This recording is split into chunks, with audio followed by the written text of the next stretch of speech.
ఎంతమందికి తెలుసు దేవుడికి సమస్తము తెలుసు అన్న సంగతి? ఎంతమంది తెలుసు? ఆలోచన చేసి అడగమని చెప్పన్నాడు ఆయన. మీరు నమ్ముతున్నారా దేవుడికి అన్ని తెలుసని, సమస్తం తెలుసని?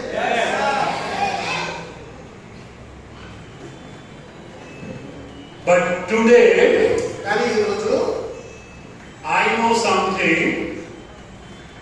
even God doesn't know that. దేవునికి తెలియని ఒక విషయం నా దగ్గర నాకు తెలుసు. ఆ విషయం నేను చెప్పడానికి ఇష్టపడుతున్నాను. I know something even God doesn't know that. దేవునికి కూడా తెలియని ఒక విషయం.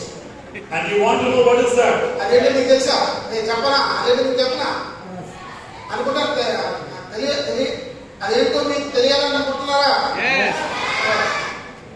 That is my past. అది నా పాత జీవితం, నా గత జీవితం. 26 years back, 26 సంవత్సరాల క్రితం when I was in the jail, నేను జైల్లో ఉన్నాను. and I was doing a lot of wrong things in my life. చాలా కాని పనులన్నీ చేసినాను. That time I met Jesus Christ. యేసు ప్రభువుని అప్పుడు కలిశాను. When I met Jesus Christ, ఎప్పుడైతే నేను యేసు ప్రభువుని కలిశానో He forgot all that. ఆయన సమస్త పాత జీవితాన్ని, గత జీవితాన్ని, పాపాన్ని అంతటినీ కలిగి He remembered only one thing. ఆయన ఒక విషయం చెప్తున్నాడు. That's my heart. ఆయన ఒక విషయాన్ని అవతరించాడు. And He started blessing me. ఆయన ఆశీర్వదించడం మొదలుపెట్టాడు. I remember till today my past. నా యొక్క పాత జీవితం ఇప్పటి వరకు నాకు ఇంకా గుర్తుంది. But God doesn't know my past.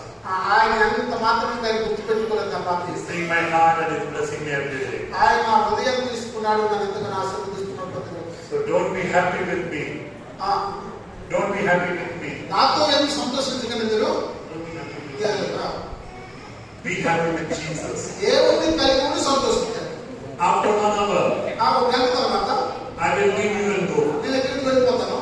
Maybe we will not meet again. మళ్ళా మనం కలవకపోవచ్చు. But the Bible says, Bible చెప్తుంది, if you hold your hand in Jesus, మీరు కనుక దేవుని చేతిలో ఉంటే, మీరు దేవుని చేతిని పట్టుకుంటే He will never leave you or forsake you. ఆయన ఎంత మాత్రం విడవడం ఎడబాయడు. He will always bless you.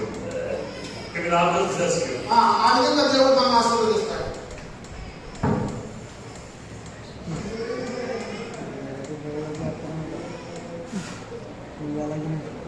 I saw one car down below. Who started this? ఆ కింద ఒక కారు ఉంది. ఎవరి కారుకి? ఎవరైనా కారు ఉన్న కింద ఈ నెంబర్ ప్లేట్ గారి car. So, when police they see this number, they know who the owner of the car.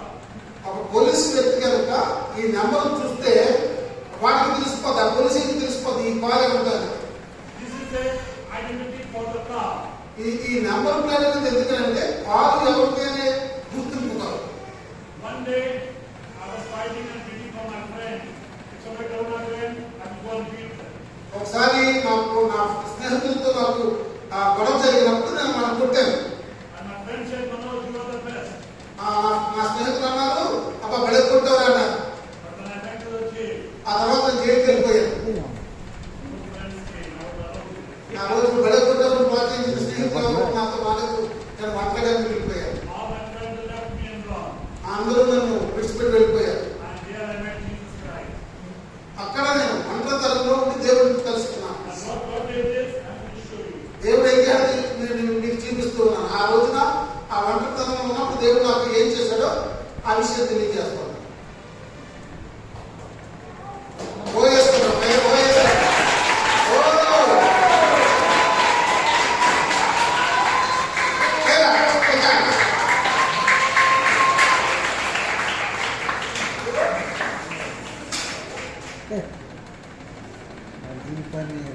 Little children, I will tell you one thing.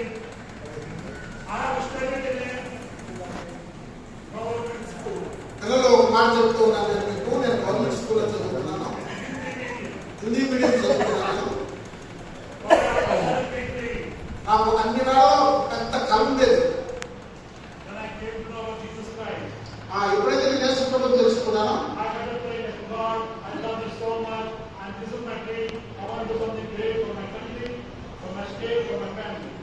ఎప్పుడైతే నేను యేసు ప్రభువుని నమ్ముకున్నానో నేను ప్రార్థన చేయడం మొదలు పెట్టాను. ప్రభువా యేసయ్యా, నా దేశం కొరకు, నా కుటుంబం కొరకు ఒక గొప్ప పని చేసేవారు నన్ను ఆశీర్వదించి ప్రార్థన చేశాను. I set a goal. నాకు ఒక గురి పెట్టుకున్నాను.